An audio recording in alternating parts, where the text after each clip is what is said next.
विपक्ष में बैठे हुए हैं, कुछ तो कहेंगे। तो इन विपक्ष वालों की दुकान में सामान नहीं है, इतना ही मेरा कहना है। सेकंड जो स्किल है कि जवानों के लिए जो मेजर फाइटिंग, ये उसको कंपनसेट करने के लिए किया गया है।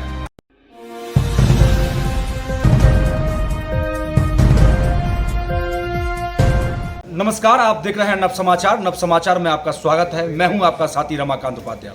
अग्निपथ योजना को लेकर पूरे देश के अंदर बवाल मचा हुआ है।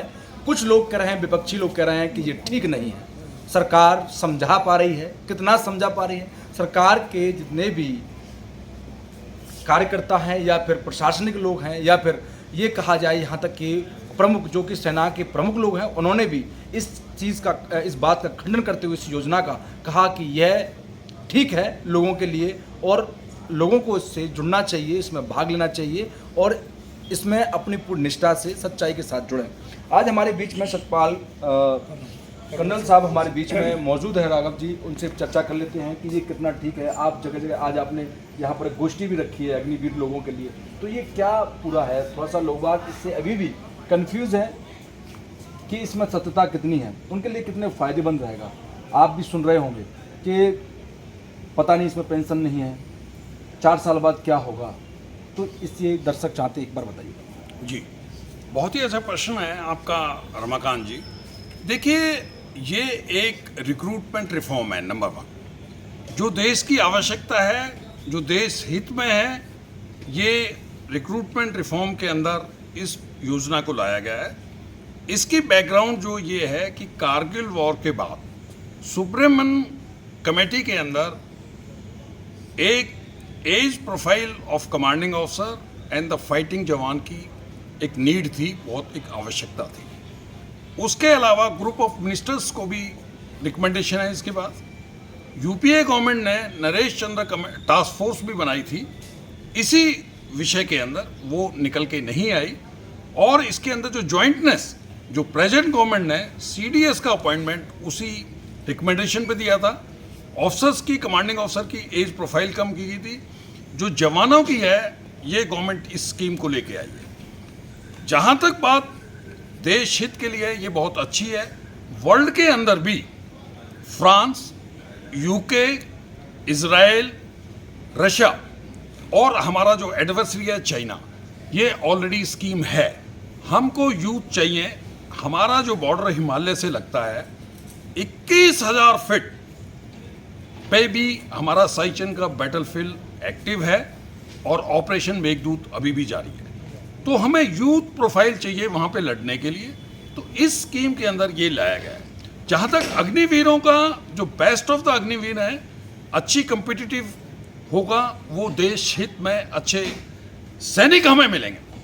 मैं सैनिक जो अच्छा होता है, चाहे हम मिल्खा सिंह जी की भी बात करें, वो आर्मी के अंदर एक कुक में भर्ती थी और उन्होंने देश का गौरव, विश्व का गौरव भी हासिल किया। तो जवान जो अच्छा है, वो किसी भी हमारे पास ट्रेड में आता है, वो नंबर 1 वहाँ तक पहुँचता है। नंबर 2, ध्यानचंद जी, वो हमारे पास में एक जवान थे, हॉकी में उन्होंने इतना जादूगर थे, उनको आर्मी ने मेजर बनाया। उसके अलावा मैं प्री इंडिपेंडेंस की बात करूं, जनरल मूसा, जनरल समिद्धून, वो एक जवान थे, वो वहां तक पहुंचे। जिस जवान के अंदर अच्छी क्वालिटी होंगी, वो आर्मी रखना चाहेगी और वो देश हित में है। ये स्कीम बहुत ही अच्छी है। अगर इसके अंदर कोई मॉडिफिकेशन की आवश्यकता पड़ी, ये कमांडिंग ऑफिसर अपनी रिकमेंडेशन देते हैं।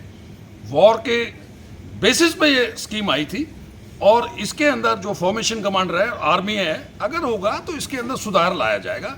बट अभी तक ये बहुत अच्छी है और जो हमारे दुश्मन देश है वो भी इसको कर रहे हैं। जी कर्नल साहब, आप इसमें कह रहे हैं कि बहुत अच्छी है, परंतु आपके ही साथी जो कि रिटायर्ड हो चुके हैं और वो भी इस चीज़ को नकार रहे हैं कि सरकार एक तरह से थोप रही है। जवान कल अगर शहीद होता है तो उसको क्या मिलेगा? और रही बात पेंशन की, वो आपने इसमें जिक्र नहीं किया, तो इसको भी आप इसका भी खंडन करें। जी, देखिए, जो जवान शहीद होगा, हमारा जो अभी प्रेजेंट जवान है, उसको आर्मी ग्रुप इंश्योरेंस खुद कंट्रीब्यूट करना पड़ता है। अच्छा, इस स्कीम के अंदर जवान को कोई कंट्रीब्यूट नहीं करना है और उसको वही बेनिफिट्स हैं जो रेगुलर जवान को है। सेंट्रल गवर्नमेंट से, और ये एक्स्ट्रा बेनिफिट है जो मैंने आपको बताया कि AGI उसको नहीं करना पड़ेगा। रही बात पेंशन की, इसमें ऑप्शन है जो जवान मेहनत से, मैं इसका एग्जाम्पल और तरीके से देता हूँ। ऑफिसर 450 पास आउट होते हैं एवरेज एकेडमी से, चीफ कितने बनते हैं? ओनली 1।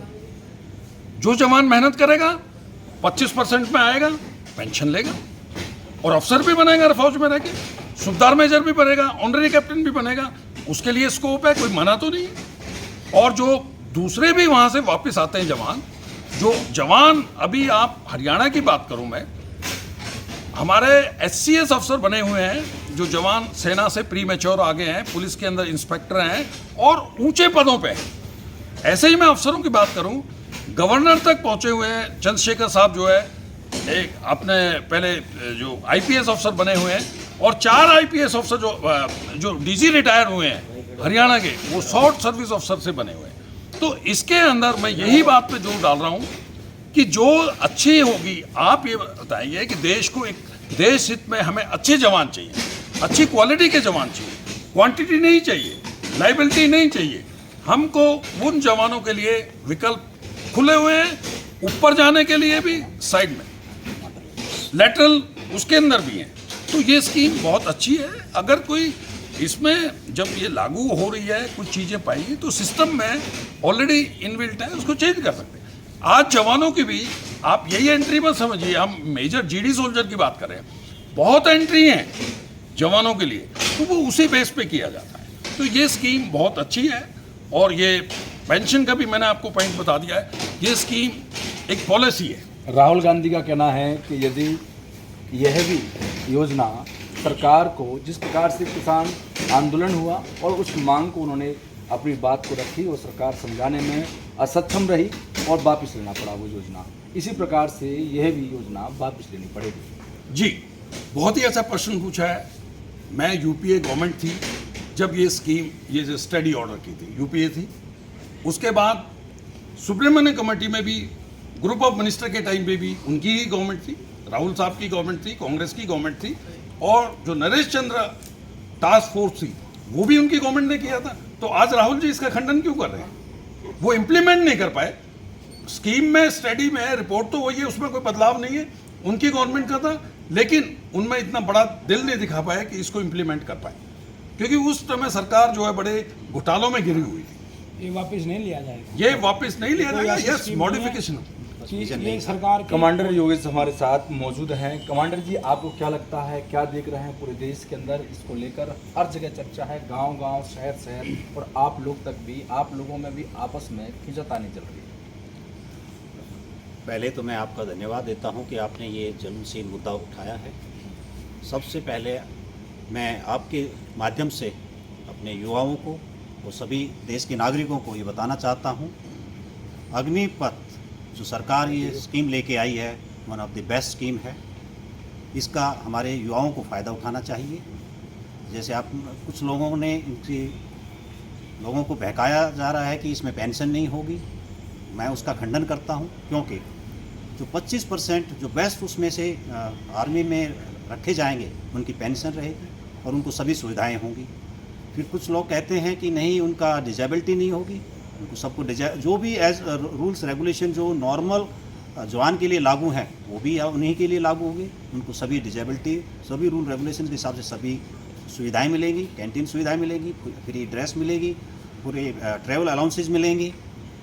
और जो आज हमारे दूसरे सैनिक हैं, जैसे वो स्टडी करना चाहते हैं और बाहर आकर के अपना एग्ज़ाम देना चाहते हैं, उनको भी पूरा अपॉर्चुनिटी मिलेगी और फौज उनको हर तरह की सुविधा देती है। इन 4 साल के अंदर ये युवा, यदि आप पढ़ाई में अच्छे हैं, सरकार के खर्चे पे पढ़ें और आकर के अपना एग्ज़ाम दें, वो सिविल सर्विसेज में भी अपने एक्सेल कर सकते हैं। क्योंकि ये स्कीम बहुत सरकार ने स्कीम अच्छी है, पर लेकिन समय क्यों लगाया? जब ये आंदोलन हुआ तो ही सरकार ने 2 दिन में ही सारी चीज़ें क्लियर की, उससे पहले क्यों नहीं? आपका सवाल जायज़ है। जब भी कोई स्कीम की बनाई जाती है उसके ऊपर बहुत बहस होती है, उसके ऊपर बहुत काम किया जाता है। इसके ऊपर कई सालों से काम चल रहा था। जैसे कि मुझसे पहले आपको काफ़ी कर्नल संतपाल राघव जी ने भी बताया कि एक कमेटी बनी थी, उस कमेटी की रिपोर्ट के ऊपर यूपीए गवर्नमेंट बैठी रही, उन्होंने काम नहीं किया। लेकिन इस सरकार ने अपना समय, क्योंकि ये सरकार देश की सुरक्षा से जुड़ी हुई है और सुरक्षा के साथ में कोई कंप्रोमाइज़ नहीं करेगी, इसमें उन्होंने डिसीजन लिया। और इस डिसीजन को लेने के लिए पूरे अपने रक्षा मंत्रालय, तीनों सेनाओं के अध्यक्ष और स्पेशल ऑफिसर्स उसमें बैठे, उन्होंने इस पे पूरा प्रोग्राम बनाया, तब किया। रही बात, आपने कहा कि स्कीम के जो बेनिफिट्स सरकार क्यों नहीं लेके आई, ये जो कुछ चीज़ें हैं जो धीरे धीरे समय अनुसार लाई जाती हैं, ये नहीं एक्सपेक्ट किया था कि लोग इस इतनी अच्छी स्कीम को उठा करके लोगों को गुमराह करेंगे, क्योंकि स्कीम तो सबको पता अच्छी है। इसलिए सरकार को अब ये सब चीज़ें धीरे उनको सामने लानी पड़ी कि ये स्कीम में इसके ये बेनिफिट हैं। ये आप इसलिए तो नहीं कि कहीं ना कहीं आप भारतीय जनता पार्टी से जुड़े हैं इसलिए उसकी तारीफ की जा रही हो कर्नल साहब? ऐसा कुछ नहीं है, ये स्कीम तो सबके सामने है, सबके सामने स्कीम है। ये तो रिक्वायरमेंट है, रिफॉर्म्स हैं। ये स्कीम कोई ऐसा नहीं है, ये देश की आवश्यकता है। आज काव्य गोष्ठी हुई, इसमें भारतीय जनता पार्टी के ही लोग थे और बाहर से लोग एक्स सर्विसमैन भी है साहब, हमारे एक्स सर्विसमैन भी हैं, साहब भी हैं, ये स्वतंत्र सेना। मैं सूबेदार विजेंद्र सिंह ठाकुर झारसा गांव से हूँ। 2003 से और अभी तक सरकार में एज ए वेलफेयर ऑर्गेनाइजर का काम कर चुका हूँ गुड़गांव के अंदर सैनिक बोर्ड में। और मेरे को सबसे ज़्यादा एक्सपीरियंस इस चीज़ का है, अब फौजी को या जनता को किस तरह की रिक्वायरमेंट होनी चाहिए। तो ये जो स्कीम है, इसके बारे में मैं ये कहना चाहूँगा कि जो ये सरकार हमारी स्कीम लाई है, सबसे पहले तो देश के अंदर डिसिप्लिन की भावना है कि पार्लियामेंट तो डिसिप्लिन पहले नहीं था, सबसे नहीं था, पहले नहीं था, पहले नहीं था। ऐसा मत बोलिए, हमारे जवान हमेशा डिसिप्लिन। फौज में डिसिप्लिन था, सिविल में नहीं, सिविल में आज भी नहीं, आज भी नहीं। जो पार्लियामेंट, पंचायत से लेकर पार्लियामेंट तक जो जब झगड़े हो जाते हैं, कुर्सियाँ फेंक मारते हैं, वो डिसिप्लिन नहीं है किसी भी जगह पर। अब हम यहाँ इसलिए पूरे देश के लोगों को, युवाओं को सबसे पहले तो डिसिप्लिन के लिए ये फौज में भर्ती किया जाए। अब क्या कहते हैं आज यहाँ पर अग्निवीर गोष्ठी थी, क्या लगता है आपको? मेरी समझ में जो स्कीम बहुत बढ़िया है, मैं पहल करना चाहूँगा, अपना पोता मैं भेज देना चाहूँगा। क्या नाम है आपका? शेर सिंह रायसीना। शेर सिंह रायसीना का कहना है कि सबसे पहले इस जो योजना है अग्निपथ, उसको लेकर मैं अपना पोता भेजना चाहता हूं।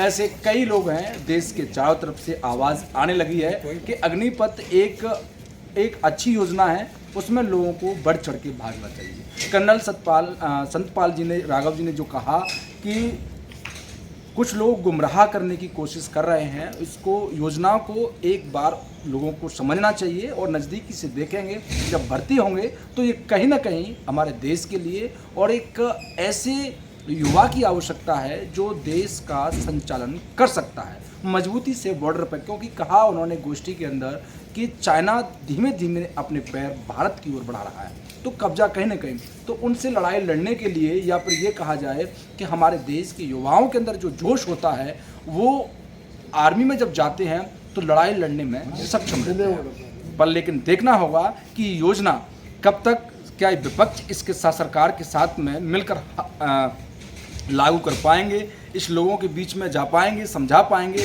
या फिर हमेशा इसका विरोधाभास करते रहेंगे। जब तक के लिए देखते रहिए नव समाचार, विभाग खबर हर समय। धन्यवाद।